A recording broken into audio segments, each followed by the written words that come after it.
You've seen the disturbing videos, violence erupting on college campuses across the country as students protest conservative speakers. Their latest target was supposed to be lifelong Democrat Alan Dershowitz at Columbia University last night. What happened? Well, Alan Dershowitz joins us live right now. Good morning to you. Hi. Okay, so who invited you to Columbia, and what were we going to talk about? Well, a group of pro-Israel students invited me to talk about the peace process in the Middle East, and the Students for Justice Palestine said that they were going to disrupt my speech and prevent me from speaking, as they have done other speeches at Columbia and elsewhere. But we acted preemptively, and that is, I went public. And I disclosed what they were planning to do. And so they chickened out last night. What happened is they protested outside. They came inside, but they just put little leaflets on the seats, Alan Dershowitz in his own words, and then they left. They wouldn't even listen to me. I invited them to come back. I said, you can ask me the hardest questions. I'll stay as long as you want. I'll answer every hard question. In fact, only hard questions. You get to go first. You get to say whatever you want. But they wouldn't engage me. They only want to protest, but at least they didn't disrupt. So the event went forward. Everybody was happy. Professor, protests are nothing new. We've seen the video from the 60s and 70s, and you just say you're used to it.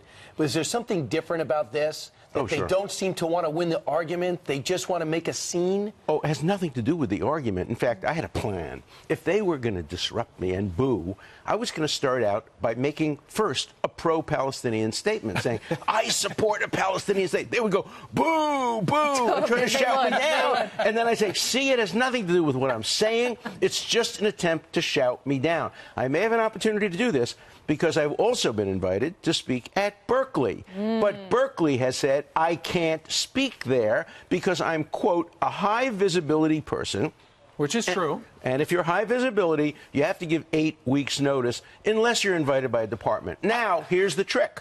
Departments invite anti-Israel speakers all the time, so they don't have to go through the 8-week thing. But they don't invite pro-Israel speakers. So we have the 8-week barrier, whereas anti-Israel speakers don't have the 8-week barrier, and I'm going to sue Berkeley if they don't allow me to speak. If they may make me wait 8 weeks and allow anti-Israel speakers to come within 3 or 4 days, that's a lawsuit. That is breaking news, and you're going after him because the First Amendment doesn't really have that 8-week barrier written into it, right? Not only that, Berkeley is a public university, taxpayers' money. They are bound by the First Amendment, so they can't impose one rule on pro-Israel speakers and one rule on anti-Israel speakers, one rule on conservatives, one rule on liberals. And what is the definition of high profile? Would they actually turn down President Trump if he said, I want to speak there in a week? Would they turn down, you know, a famous actor, a liberal, a progressive actor? I don't think so. They have to have a single standard, and we're going to hold them in it. And if they don't abide by it, we're going to take them to court. You know what? Good for you. Good for you for standing up for free speech, because we have lost sight of what that means anymore. You pay $800,000 just to protect a speaker on the Berkeley campus now. It's unbelievable. And the students are upset now. The students are reacting because they're telling me that they're being denied the opportunity to listen to speakers that they want to hear. Right.